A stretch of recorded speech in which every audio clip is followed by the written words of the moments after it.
The answer is tabs, all the time. Just starting right off with it. All right. All right, so I thought we'd start with an easy question. Is JavaScript going to be boring in 2020? Do you think this is boring? This is awesome, right? Exactly. No. Well, this is a question that I was thinking about. I think JavaScript and Node.js has become boring in a way that's actually all right. That it's so well established that it's becoming something that you just expect. I was talking about this earlier in the week, and I'll try out my analogy. I'm not sure if it'll work.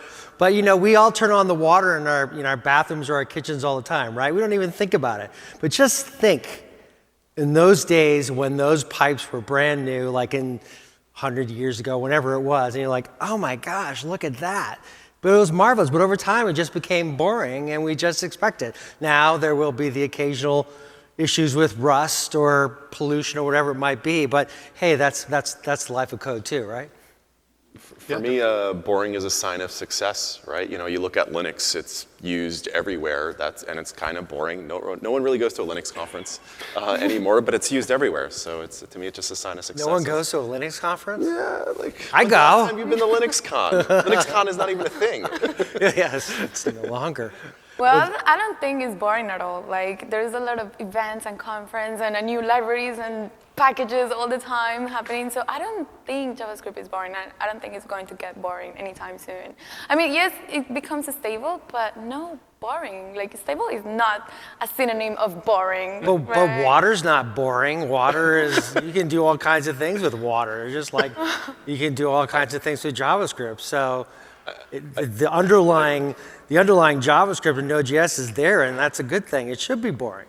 Yeah. Me, as someone from outside the JavaScript community, as more of an infrastructure person, I sometimes get entertained at least by what goes on in the JavaScript community. When the whole left pad thing happened, I'm like, all right, JavaScript, cool. How's that going for you? So from an external perspective, it's a little bit interesting and exciting. But from a stability, maturity point of view, it's just a widely used technology. Of course, it's going to be a little bit more boring than some new programming language out there. Yeah, and we kind of started from the bottom with JavaScript, right? It was developed in 10 days and not developed for the world that we live in now, really. But it has evolved over time, and it's getting much better, and it's getting, it has gotten so much better. But the language itself just provides so much more, and I think that might be where some of the drama came in with left pad. We have pad start now and pad end. The language itself provides you with so much that you don't really have to rely on third-party tools to do that. Sure. And so maybe that is an indicator that it's starting to get boring. But there was drama from the start. There was all kinds of drama. There was you had Netscape, you had Sun, you had Microsoft, you had Brendan going on vacation and coming back, and the world changed. It was a totally different time. But one of the things I find interesting is in conversations with people, especially here over the past few days, is there's still an existential crisis, though, going on, right? There's this fear that, oh my gosh, we have something so good, we can't ruin it. I thought Miles' discussion on that in his keynote the other day really hit upon it, that there are lots of still present fears that are very real. Mm-hmm. Yeah, and kind of tying into that, do you think that frameworks? Do you think the framework wars are coming to a close? Are they starting to get more stable, at least in terms of what we're using day to day?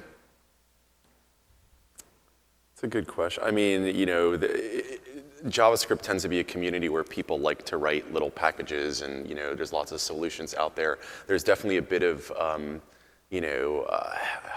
monoculture, maybe right the word, where there's frameworks that React and Angular are probably some of the most widely used ones. Even jQuery is still running the internet. Mm-hmm. Unfortunately, or fortunately, things tend to coalesce in a solution. Over time, we've seen this in other programming languages where some stuff just eventually gets baked into the language itself over time, or there becomes just a standard library. I don't think that's necessarily a bad thing, but there is definitely some gravitation towards a standard set of tools for folks. I don't think the frameworks are in a war. They're not like, oh, let's go to battle. I mean, no. I mean, for me, it's more like a healthy competitions of frameworks and tools. Like, there is different frameworks because there are different needs. So it's not like a war. Like, so yeah, I don't think there's a war there. Yeah, definitely. I mean, it definitely seems like a lot of the popular frameworks are kind of coalescing around the same set of ideas, things like virtual DOM and maybe JSX usage or things like that. There's a lot of coalescing into that. Do you see that as being a good thing, or is that kind of stifling innovation? You always want to enable competition, but at least from from an end user perspective, I'm a C, C++, JVM person, and sometimes I write basic JavaScript apps, and I'm like, what the hell do I need to use now? It's like, what the hell is Vue.js, right? Like, where'd this come from, right? So it does make it, I think, a little bit confusing from a newcomer end user perspective when you have all these options, but the competition is good to kind of ensure innovation will constantly happen. Yeah. So it's a trade-off. I agree. You mentioned, so they are kind of coalescing around those ideas. And do you think that that is helping us to kind of hone that sword and make that the best possible way forward? When I talk to developers here, they say there's just different needs, right? Mm-hmm. And so, React has been popular, I think, in some respects with larger organizations, and people who are in smaller shops may have more freedoms and really different needs and demands. And so that seems to me like, again, to what you're saying, is like there are different requirements and there's different issues. I mean, what do you see people using these days? Well, definitely Node. It's actually, I was watching the Stack Overflow survey, and Node is one of the most widely used. Well, yeah, it's not a framework, it's a runtime, but still it's very used. And after that, React, and then Angular and Vue. There's also, in front end, like React, Angular, and Vue are definitely the top 3 frameworks into battle, but it's more like a competition. Mm-hmm. And yeah, so that's what I see. As long as stuff gets eventually baked into the language over time, or something thrown in TC39, a lot of the stuff that jQuery, originally pioneered, kind of made itself, baked into language over time. As long as that competition happens, I think it's great for the community. Yeah, definitely. And I think that, as you mentioned, there's 60% of developers are using React.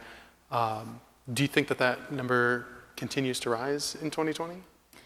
Well, I think React grew as much as it could. I don't think there is going to be a massive growth, it doubled the users. I don't think that's possible, but I think it's going to grow a little bit more. Mm-hmm. And if a new framework comes, that kind of affect the ecosystem. Definitely. But yeah, I don't think it's going to grow massively. I think it's going to more stagnate, and yeah. I'm sure there'll always be a Zion for those of us who reject the matrix. Yeah.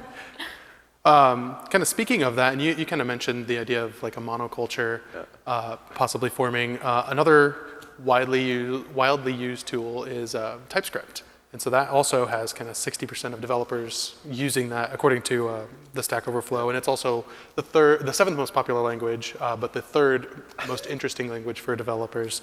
Do you see those numbers changing at all in 2020, or do you see more developers seeing the light of a statically typed language? I'm definitely on team statically typed, but that's just my preference. I don't know. I was born in a different time, but I know languages like JavaScript and Ruby were popular for many reasons. But I would love your opinion. No, I actually see TypeScript growing a lot. I think that is going to grow a lot this year. Yeah, it's much easier to build tools when you have statically typed languages, in my opinion. So. Has there been that much movement, do you think, in the community over the past year, and changes in TypeScript overall versus other languages? It doesn't seem like that trend's going to change at all. It doesn't seem like there's anything in the wind, unless I'm missing something. Yeah, I'm not sure. There's lots of things that could change that, I'm sure.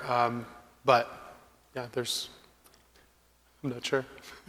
Sure. Yeah. But do you see that kind of leading towards a rise of like a monoculture of tooling that we have? Yeah. Okay, so for example, in monoculture tooling, I see the developers use like always the same tool. For example, VS Code. Most of them, most of JavaScript developers use VS Code. For other languages, they have other toolings, but for Scala and Python, and they use other text editors. For JavaScript developers, I see most of them using VS Code, and I think it's good. Like VS Code is a great tool, and if it works, and as long as it's free and open source, I think it's good. I don't care if Microsoft owns it. It's number one in the October study. Yeah, it's number one.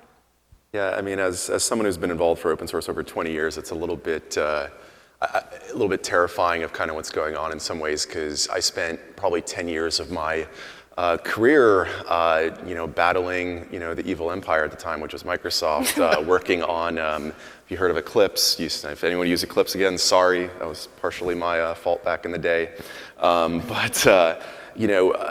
Eventually what happened was people. What did you do to Eclipse, Chris? I read, if you were a Java developer back in then, you probably used it, but I used to write all the plugin tooling, all the Git and SCM tooling, but that was another age. But the reason Eclipse was formed is because there was a bit of a monoculture of tooling at that time. One company owned the majority of tools and the developer documentation and all that stuff, and people were uncomfortable. There's no way to customize it. It wasn't open source. And so this huge community came around Eclipse, and for someone who lived through those battles, seeing that you have VS Code, GitHub, TypeScript, all owned again by one company is a little bit terrifying. I think Microsoft's been a great steward, but I think it's something us as developers need to keep these organizations in check, essentially, and make sure that what they're doing is actually good overall for everyone. But something that keeps me up at night, at least. But I've worked with folks that are like, oh yeah, Microsoft's great, they're amazing. I'm like, I guess now, but there's some of us have a different context from back in the day. The culture of Microsoft has changed a lot. It has a very better reputation than a few years back. So they're awesome. They've contributed a lot. I'm super stoked. Yeah. But there's always something that is the back of my shoulder that let's not make this happen again. Google is in comparison. I think Google's great. They contribute back. I've mentored tons of folks on Summer of Code. It's a different history. Google has always kind of been fairly open over time. But it's something to think about, because at the end of the day, having competition with different types of developer tools is good. It helps improve things and so on. So if we lose that, we just have to be careful. I think we need to ensure that there's enough competition out there. There's always, your old Vim Emacs kind of die hard, have Vim, Team Vim. We just need to ensure we need to have a healthy competitive ecosystem out there that's fair and neutral, in my opinion. Absolutely. But with the popularity of something like VS Code, and I just learned yesterday at this conference, though, about how they can package up a full dev environment, and you can just connect with your browser and have everything Linux running right there. VS Code Remote or whatever. That's a cool feature. Yeah. Super swanky. How do others compete with that kind of infrastructure?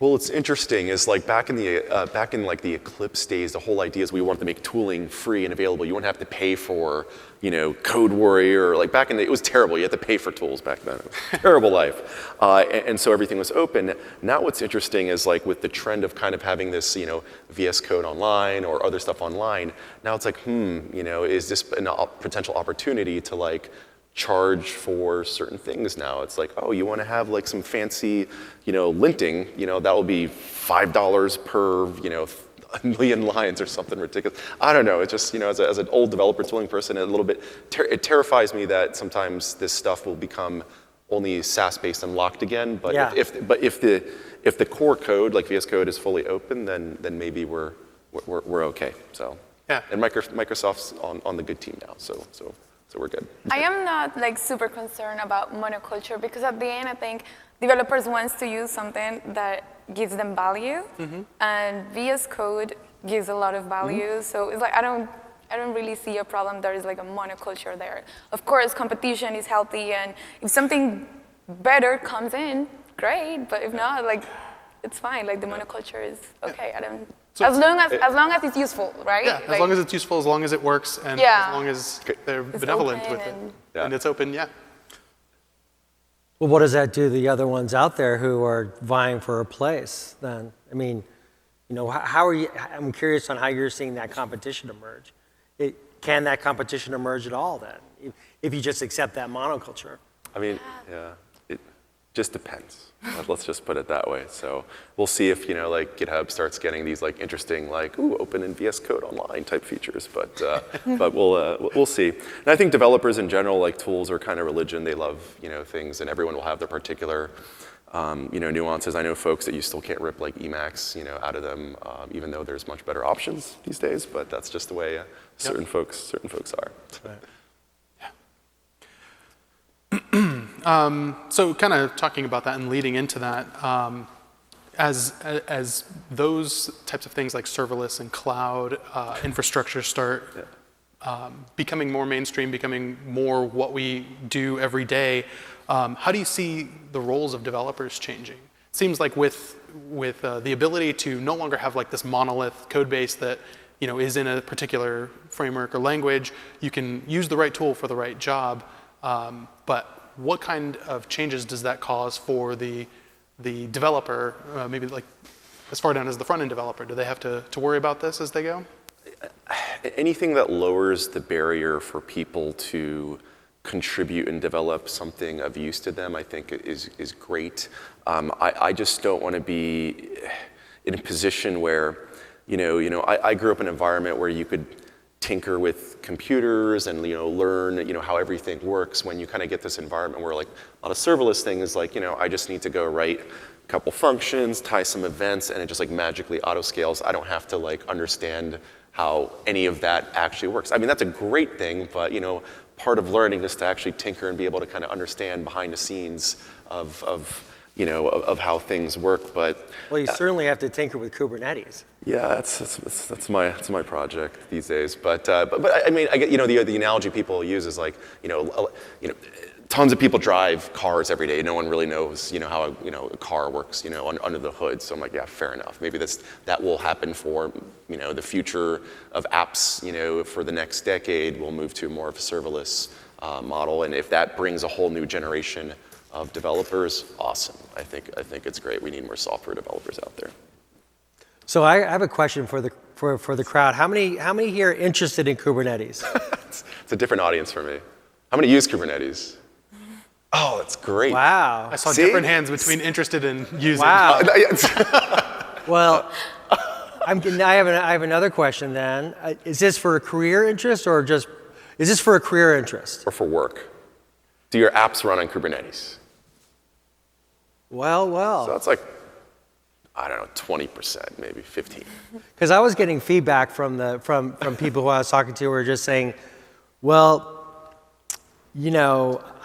the company's starting to use Kubernetes, so I think I need to start like looking into it, and and they kind of like seemed a little bit hesitant about it. But the crowd here, their reaction a little bit different. And I mean, one thing that would be exciting to see is more people who are in the JavaScript and the Node community be in the Kubernetes community, because there's that whole issue around developer happiness is it is present.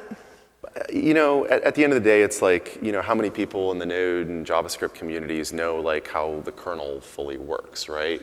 Probably not many. I guess I don't think you need to know the full, internals. Kubernetes is a little bit different in a way where, at the end of the day, if you're writing a distributed application and your services, you're gonna have to understand a little bit, but I don't think you need to understand the full, under the hood how everything fully works. But Well, maybe not how it fully works, but at least be involved to help, improve sure. the happiness. Improving developer experience is always a fun topic. So, it's a tool that was originally built by infrastructure, engineers. I mean, the kernel's not necessarily user friendly.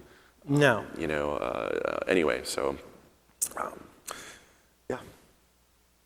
Yeah, but bringing in those different, like more diverse thoughts Absolutely. definitely help. I'm curious on what does the Node and JavaScript community need to make it more diverse and happy? Is there any viewpoint on that? I mean, do you see anything in particular from, when you talk to people about or when you look it out across the community, what would make the community richer in terms of its participation? Or do you think it's pretty far ahead of other communities from what you've seen? Well, I mean, you can just see it right here. It's not like a very diverse community. Like, I just want to see, like, how many women are here? Like, or identify as a woman. You see, like, there is very little. Like, so I think a lot of work has to be done into the more diversity and more community, because it's proved. This has like scientific studies that shows that when a more diverse, if the team is more diverse, it has like better results in every sense. So I think diversity is very, very important. And also, for example, I saw a video like a couple of months ago that really impacted me. It was just like a simple soap dispenser. So you put the hands and it gives you soap, right? And so it only worked for white people. If a black person put the hand, like the soap couldn't read that it was a person there, so it wouldn't give them soap. So that's why like diversity is so important. Like for me, like the people that are creating software, that are creating technology, are creating the future.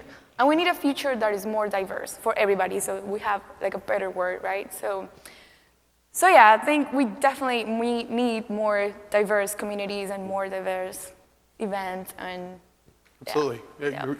The people creating the tools are creating the tools for them. that Yeah, work for them. exactly. And so we need a more diverse outlook, a more diverse mindset that goes into that to make sure that it accounts for everyone and not just the people developing it. Yeah, definitely. That's across, I think, a ton of factors, geos, gender, et cetera. One thing that kind of was interesting for me reading the Stack Overflow survey report, where I think it was the majority of people, according to that report, had less than, I think, 3 to 5 years as a developer. So just also making sure you're inclusive for people that are for new to the craft. A lot of people are learning on their own and all this stuff, and so trying to make sure the communities are inclusive to the folks that are just starting their journey. Absolutely. What are some actionable things that we can do in 2020 to make that easier for new developers and more diverse developers to get in? Well, I know it's partly our responsibility, in the media to be a part of that. I really believe it. I think that part of our role is to like talk to people from various backgrounds and really get their perspectives on application development or application management, right? Or how you're building architectures, and just trying to reach as many people as we possibly can who are representative of larger society, because underrepresented minorities are sorely looked over from our point of view. Yeah, for me, like there's a lot of things that to be done. For example, you can mentor somebody else from underrepresented. You can also donate money. Also, one of the things that I'm from Colombia, and one of the things that has worked a lot is just leaders creating meetups or conferences, and also like giving all these opportunities to people that cannot like access to them. So yeah, there's a lot of things to be done. I guess I actually was seeing the GitHub survey, and it was really impressive that the open source community is growing a lot in Nigeria. I was like, wow, that's very interesting. And also like in South America.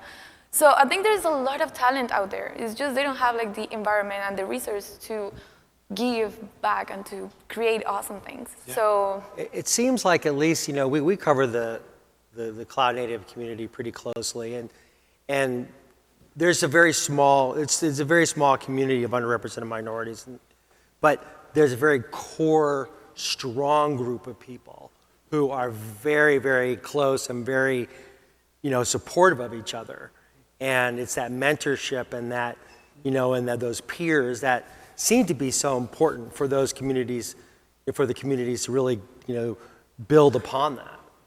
Yeah, I think it has to be part of your values, and I also help run developer relations at the Linux Foundation, and something we do for all of our events is have diversity scholarships on every single event we do, lunches, networks, anything to kind of help connect people. I hope more conferences continue to do that type of work.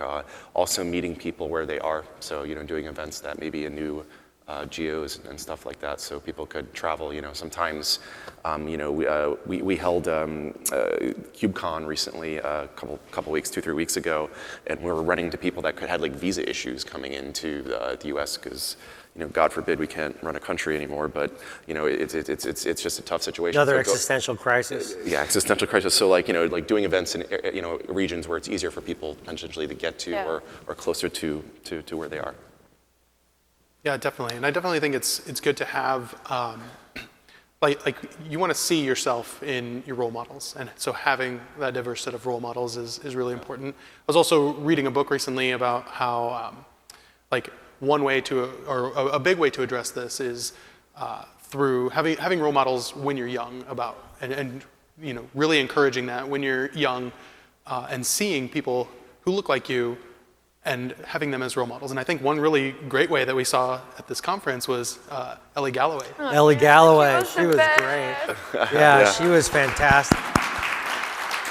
She really, I think, lit up the stage in just a way that she also lit up her software, which is fascinating too. Just that whole kind of new age of Joule bots and IoT. It gives me a little bit more faith in humanity, For sure. at least because at that age I just was doing stupid stuff. So. Yeah. And for that, but I was thinking about her, and she comes from a good environment and has supporting parents and all of this. But what happened with the kids that don't have that, right? Right. Yeah, exactly. So that's why the community comes in. Like people, for example, I have in the community I'm from, we volunteer to high schools. We go there. Like a lot of community leaders actually come from high schools that people were teaching each other. So yeah, I think Ellie is a great example. It's awesome. I hope to see more kids and more girls involved. I think it's also the people in this room, right? Every person who's sitting in this room right now after 5 p.m. on a Thursday evening in Montreal, Canada, many far, far from home, are very passionate about their work. I mean, and they can, and that's just always can be shared. And I think it's just the more opportunities to share that passion, and share that dedication, I think actually can be very self-fulfilling too. Yeah. So what are some things that we can do in our work, in our open source work, in our local communities to that are actionable that can push this message forward in 2020? It's so many things. I mean, I'm sure all of us know that are in communities with local meetups. Supporting the groups that are really supporting underrepresented minorities. Girls Who Code has a very strong chapter in Portland. I think there's also ways to reach into the schools. For instance, I mean, I come from a background in journalism, so there's plenty of opportunities for me to go out there and talk to people about the work that I do. I think that's so very true for developers. Yeah, I think companies must be involved as well. Like they have the resources to make more diverse communities and because one of the biggest struggles, especially for third world countries, is money, right? So companies should be able to give more, and I think companies should work. Absolutely. And also, like people in general, just like volunteering, mentoring, just giving workshops, the meetups is a big thing. So there's lots of ways to donate, including time and resources like money and food and things like that. Yeah, I run a local Kubernetes meetup, mentoring. I've helped people sometimes land, internships that they may not have, the connection, because I think, there's tons of developers out there, but like opportunity is not something that's necessarily, equally spread, to everyone. So just making that connection, for someone definitely helps. Absolutely. Very cool. So there's one other subject that I wanted to transition into before our time is up, and that is security. What do you think? Think there will be some kind of huge hack or vulnerability disclosed in 2020? Freaking terrifies me like every day. I don't know how many people follow, there's an account called Internet of Shit on Twitter. Yes. It's one of the best ones, right? And so it's just like every day it's just like, why do we need like something that like makes cookies, needs to have like an IP so it could like SMS me when the cookies are done, or like recently it was like a toilet needs a firmware update, and you're like, why does the toilet need, so what's crazy is that you're having, software is pervasive. It's all around us now in, toothbrushes, fridges, TVs. The thing that terrifies me is, let's say non-traditional tech companies may not be the best tech-savvy folks, so they may not like update their dependencies as much. Even developers in the crowd, like, how many people here like when they publish to NPM, like how many do you people like sign your packages and also have 2FA enabled on your account? I don't think it's everyone in this room. There's one. Oh yeah, There's one. Yeah. Woohoo! We got one. Is there another one in the house? So just like, there's two over there. So just in general, having like good security practices that are not only followed by open source developers or companies. So this is something that definitely keeps me awake at night, because software is just going to end up in more and more things, from like cars, and I now have like one of those fancy little electric thermostats at home. Like, what happens if someone hacks it and messes with the temperature and drives me crazy? So it's like, it does. I think security is a global thing that we have to all work together on and improve, and it cuts across communities. It's not only the Node or OpenJS community. We have it in Kubernetes land. We recently sponsored a bunch of security audits for our communities. I would love if it's something that OpenJS could do to kind of fund these things. But it's something terrifying. But the opportunity, I think, as a bunch of communities come together and improve things is awesome, at least. Yeah, I was just looking at from the SNCC presentation today. Did anyone go to the SNCC presentation today? Was it revealing to you? Yeah, super revealing. And like the new vulnerabilities each year by ecosystem, it's, NPM has just gone whoop. And, but it's true too for across open source. I mean, you see this across the community. Yeah. It's a software supply chain issue. Right? Yeah, it's such a multifaceted problem, because there's just no one solution, right? Like, it could be bad dependencies, it could be maintainers that disappear, like all this stuff happens. It's really like a cultural change that you have to do to kind of get things, and it's something we should all work together across communities. Are you seeing developers, in your colleagues who you talk to, are they caring more about security? Oh, yeah, all the time. Okay. It's a big thing. All right. Yeah. All right. I'm happy to hear that. Good to hear. It's like, yeah, especially like the people that works on security, like they're super paranoid with everything. They're paranoid. I have seen that. Yeah. Yeah. So Yeah. paranoia, that can work, right? Yeah. I don't work in security, so I'm like super relaxed. I'm like, but. But yeah. Sorry, I was like, maybe we should have we usually have meetups to learn about new languages. Maybe it's let's just do a meetup to hey, everyone turn on 2FA please, or something, just to teach people the benefits. But yeah. I don't know, something needs to be done. It's definitely keeps me up at night. Well, this is the existential crisis I think this is the 2020 existential crisis, and actually this is the biggest threat, I think, to the Node and JavaScript community. And I think, it's security, bar none. And it's not just Node, it's not just JavaScript, but we're here in Node.js conference, so I'm like, that's it. At KubeCon, I met an automotive manufacturer that's like, oh yeah, we're gonna put Kubernetes in the car. I'm like, why would you do that? But people will do that to I'm sure. Hey, it's in Chick-fil-A's now. I'm sure Node isn't all Node's probably in some car. It's probably in Tesla. It's in space. Yeah, in space. That's also terrifying. So that's which version?